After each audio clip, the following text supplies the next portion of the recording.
Namaskar, my dear friends. Welcome to the lecture series of computer-aided manufacturing. Okay, in our previous video, you will learn about the introduction of FMS and components of flexible manufacturing systems, objectives of flexible manufacturing systems, and cellular versus flexible manufacturing. Okay, now in this lecture, we will learn about the types of FMS system, advantages of FMS, tool management system, flexibility in flexible manufacturing system, and different FMS layouts. Okay. Now let us start with the types of FMS systems. So there are various ways to classify the flexible manufacturing systems. One classification that is sometimes made in FMS terminology is the difference between a flexible manufacturing system and a manufacturing cell. Okay, so this term cell, it can be used to refer to a machine grouping that consists of either manually operated or automated machines or combinations of the two.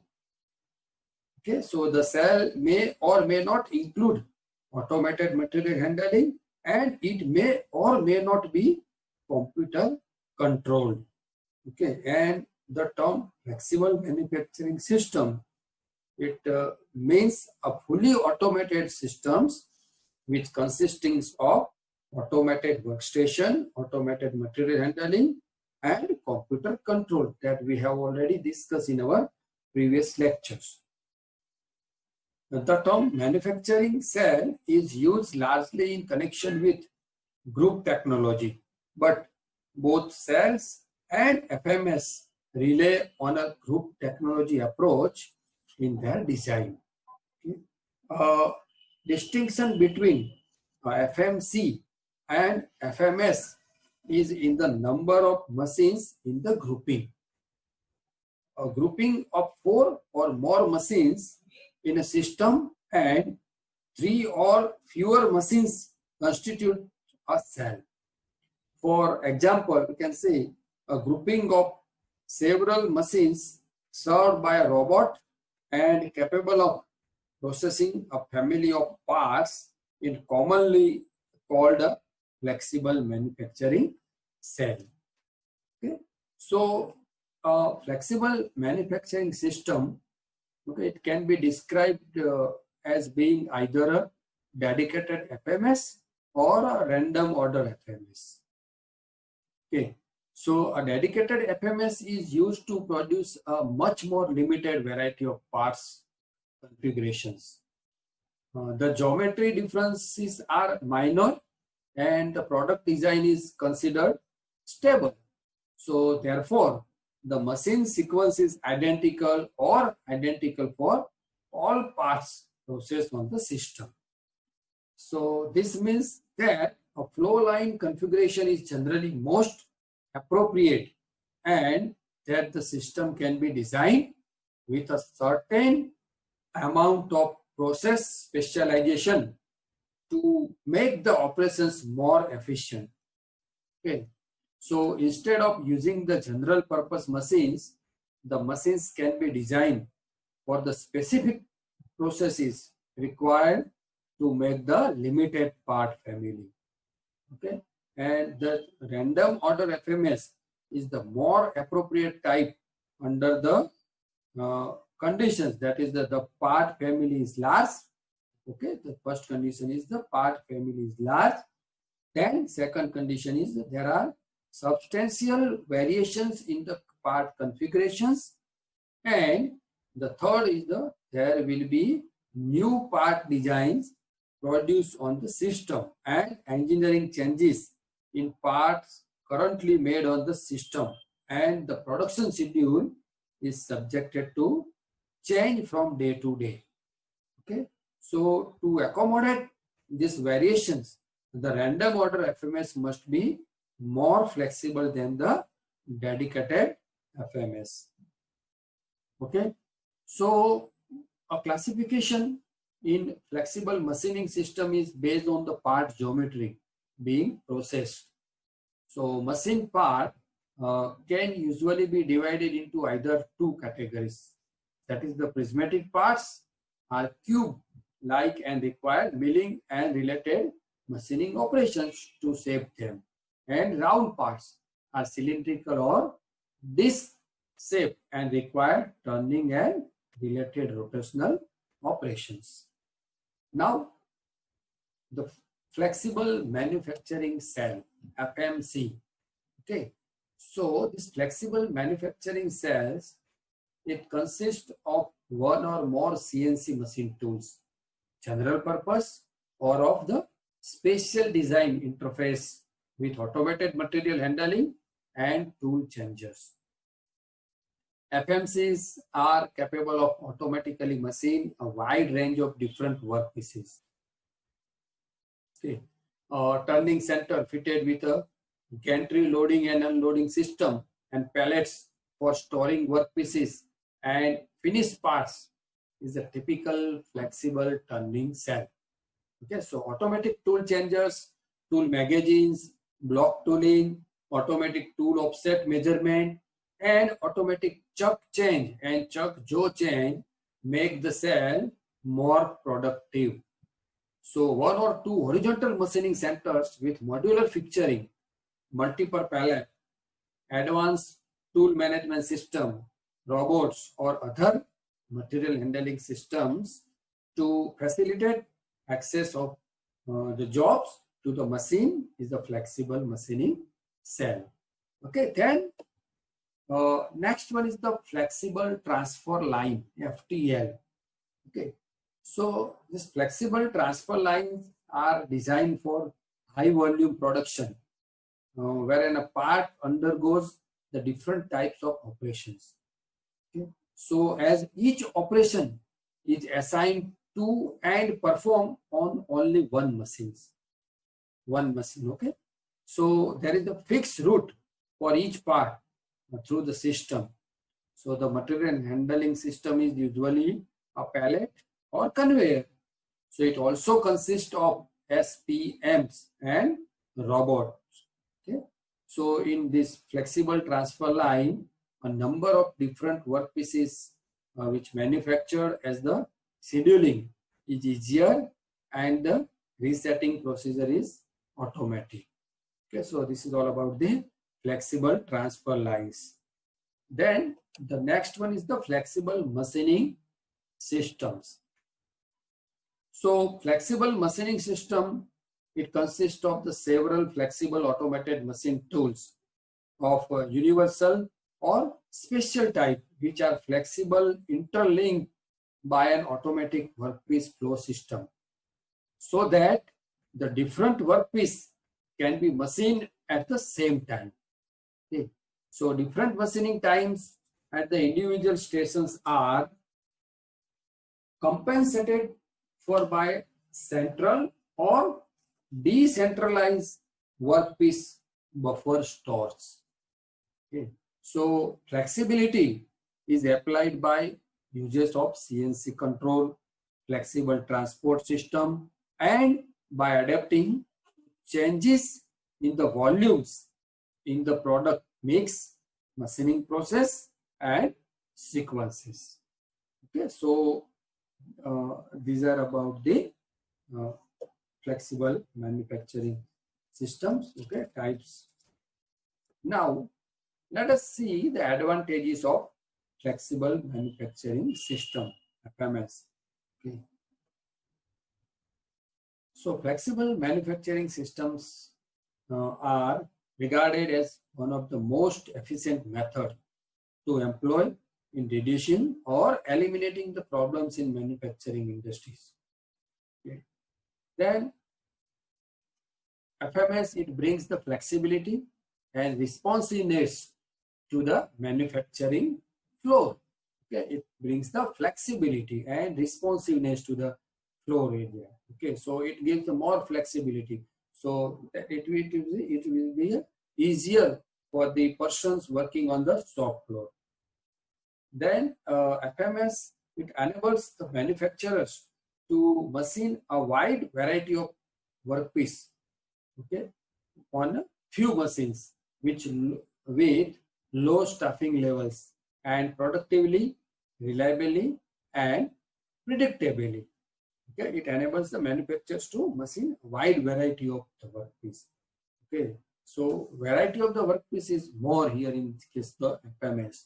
Okay, on few machines, with the help of the few machines, we can produce the more number of the parts, more numbers or the large variety, okay, with minimum staff and with good productivity and reliability and with the good predictability. True FMS can handle a wide variety of parts, which producing them one at a time in random order. Okay. Then machine tools in many manufacturing industries are woefully underutilized due to the equipment not being used in the second and third shifts. Okay.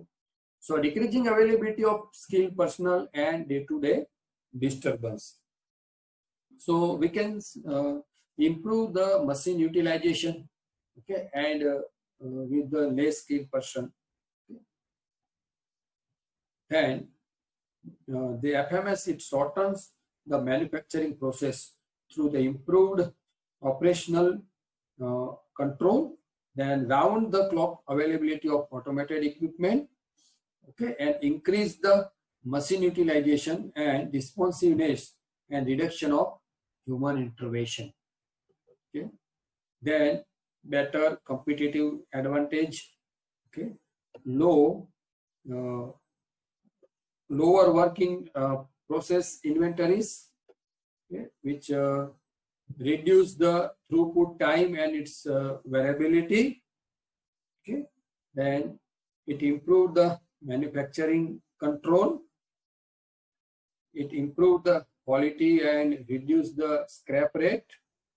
Okay, and reduction of floor space used. Then better status monitor of machines, tools and material handling devices. Then improve the short run response time to the problems on the shop floor, okay, such as the demand variations, design and process changes that can be easily adjusted by changing the CNC part program, which is generally developed by a CAD/CAM system as a part of design change. Then machine unavailability can be taken care of by the FMS control system, which can automatically transfer the part to another machine that is available, and cutting tool failures can be detected by sensors and stop the machine, thereby reducing the catastrophic failures. Okay, so then the control system can initiate steps to repair and replace the failed cutting tool. Okay, then improve the long-term cost effectiveness of the system, okay, by supporting the changing product volume, allowing the different part mixes and allowing the new parts to be added. Okay, so these are the different advantages of the flexible manufacturing system. Now let us see the tool management system. Okay, so tooling is one of the most important element in a manufacturing system, and hence in FMS the special attention need to be given to see that the right tools are made available for machining without any delay. Okay, so this tool management system, which have the two parts basically. One is the tool supply systems and another one is the tool monitoring systems. Okay, so in tool monitoring systems there are two parts: the tool wear monitoring and tool breakage monitoring. Okay, so let us see first the tool supply system. What is the tool supply system? Okay, so as we know that in an automated manufacturing system, the cutting tools have to be taken out and supplied into the system at intervals depending upon their utilizations. Okay, so if one considers the standalone machining center, the tool magazine of the automatic tool changer be supplied at the beginning of the shift. Okay, so all the tools in the refurbished condition. Now, if any of the tools has to be changed during the operation, then the machine tool may have to be stopped for changing. So this would be expensive in terms of the lost production time on the machine, and hence the alternative better means have to be found for replenishing the tool in the system. So the tools need to be replaced while the machine is cutting. So but with a number of machine tools, the problem gets compounded further. So also in FMS, whenever the part spectrum to be manufactured gets changed, the tooling required may have to be altered accordingly. So hence more and varied solutions have been tried by various machine tool manufacturers. So the basic concept in all the system is to get a secondary, or we can say auxiliary tool storage, from where the required tools can be transferred to the main tool magazine where and when necessary without much effort and loss of cutting time. Okay, so if the conventional method of tool changing, where the machine tool will have to stop, okay, for the complete tool magazine refurbishing with new tools, or for single tool exchange, such storage units as drum, chains, disc and other forms are used. Okay, so there is a limit to the maximum number of tools available at the machine tool in this form. So the limit may be of the order of 120 or so. Okay, so refurbishing of the entire tool magazine is normally done during the start of the shift. Okay, so care has to be taken to see that the tools loaded complete all the machining till the end of the scheduled period. So there is no secondary tool storage system available close to the machine tool. Okay, and in another, or in the second case, the traditional system is modified slightly. The tool magazine is split into two or more smaller magazines so that the machine tool can be running while one of the tool magazine is being replenished. Okay, so sometimes the second and subsequent tool drum or disc or chain carry special tooling required less often for the special job. Okay, so one of the disadvantages is that if a job requires more tools than can be accommodated in the small capacity of drum or disc, more frequent disc transfer would be required. So this would make the tool change time small, but would increase the cost of tools in the system higher than in the previous case. So this method is not widely used or the practiced. Okay, so in third system, an entire tool magazine is swapped for replenishment so that the tool resharpening and replacement into the magazine can be done in the tool crib. Okay, so an automated guided vehicle carries the tool magazine from the machine tool to the tool crib. Though this reduced tool change over time, the additional cost of the replaceable tool magazine and the system of transporting it to the tool crib and back, so makes it a more expensive proposition. Okay, so however, it is possible to reduce the total number of tools in the system by making for a tool magazine with fewer tools. Okay, so this is about the tool supply systems. Now then, tool monitoring system. Okay, so in the case of the tool monitoring system, the tool has to be continuously monitored while it is cutting So this would allow for continuously looking for tool wear as well as the times when the tool breaks because of unforeseen conditions in the machining system. Okay, so the various methods adopted for these two functions are slightly different. Okay, so let us tool wear monitoring. Okay, so tool wear is a phenomenon whose behavior can be explained qualitatively but not quantitatively. So an important process parameter is the tool wear, which may be measured directly or indirectly. Okay, so some basic principles. Okay, some basic principles uh, generally used for the direct measurement of tool wear, that are the tool wear is measured by relating it to changes in the resistivity of a resistor which embedded in the tool tip. So in this method, there is no need to interrupt the process.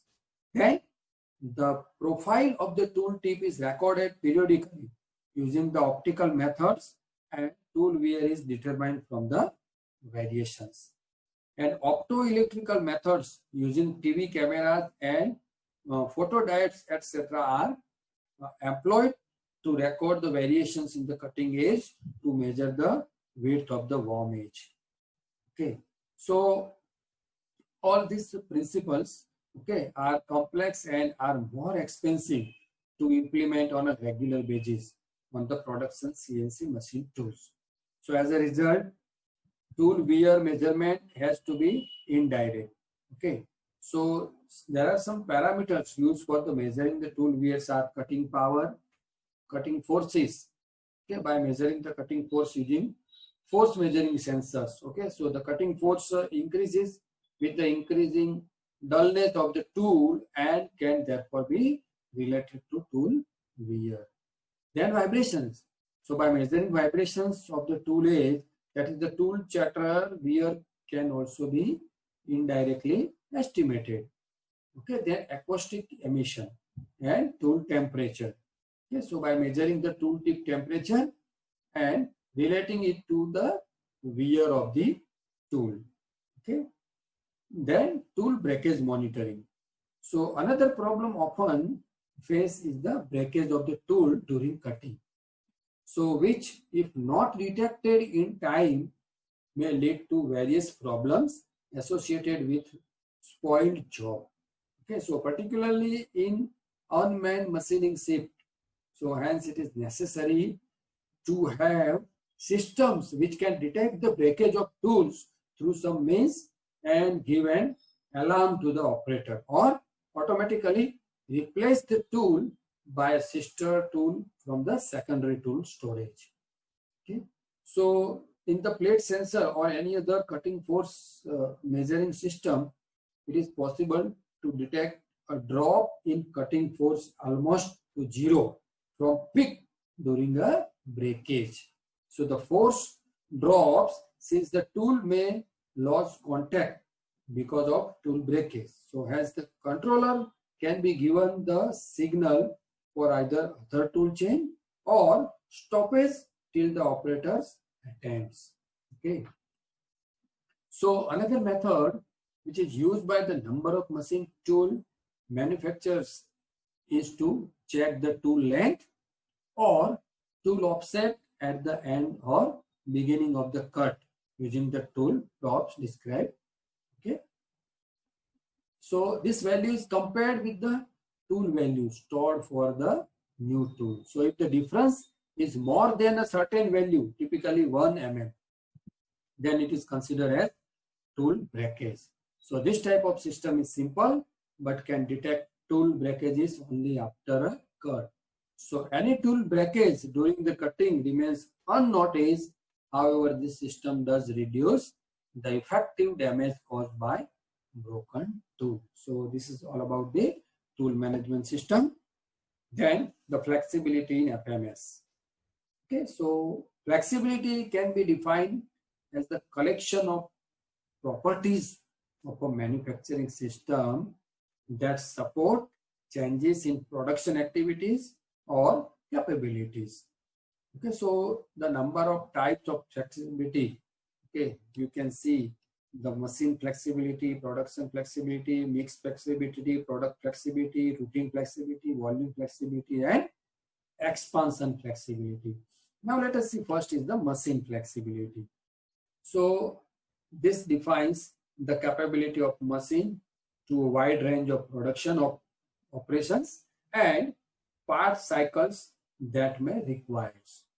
Okay, and this may be characterized by having a low setup or change over time.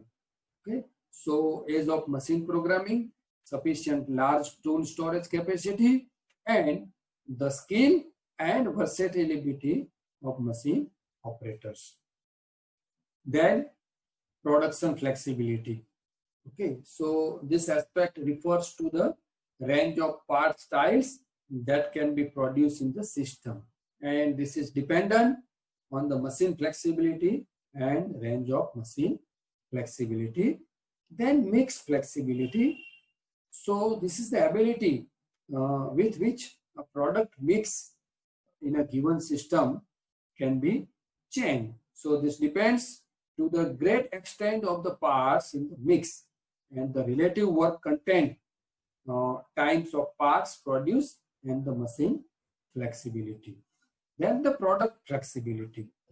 So this is the case with which the changes in product design can be accommodated in the system. So this will depends on how closely the new part design matches the existing part family, the ability for offline part program preparations, and the machine flexibility. Okay, then next one is the routine flexibility. Okay, so what does it mean?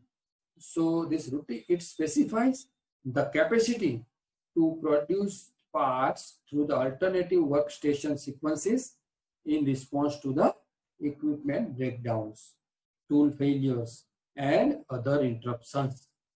So this is facilitated by the similarity of the parts in the mix, similarity of workstation, duplication of workstations, cross-training of manual operators, and the availability of common toolings. Then volume flexibility. Okay, so this is the ability to produce the parts in high and low total quantities of production depending upon the market demand. So this will depend upon the level of manual labor performing production and amount invested in capital equipment. Okay, then last one is the expansion flexibility. So this is the case with which the system can be expanded to increase the total production quantities, and it should be the arise. Okay, so this can be examined by the expense of adding workstation, ease with which the layout can be expanded, and type of part handling systems used, and the ease with which properly trained workers can be added. Okay, so these are the different flexibility in FMS. So now we stop here. I hope you can understand very well about the different flexibilities. Okay, now in our next lecture, you will learn about the different FMS layouts, that is the inline layout, loop layout, okay, ladder layout, open field layout, and the automated guided vehicles. Okay, so thank you very much, friends. Thank you.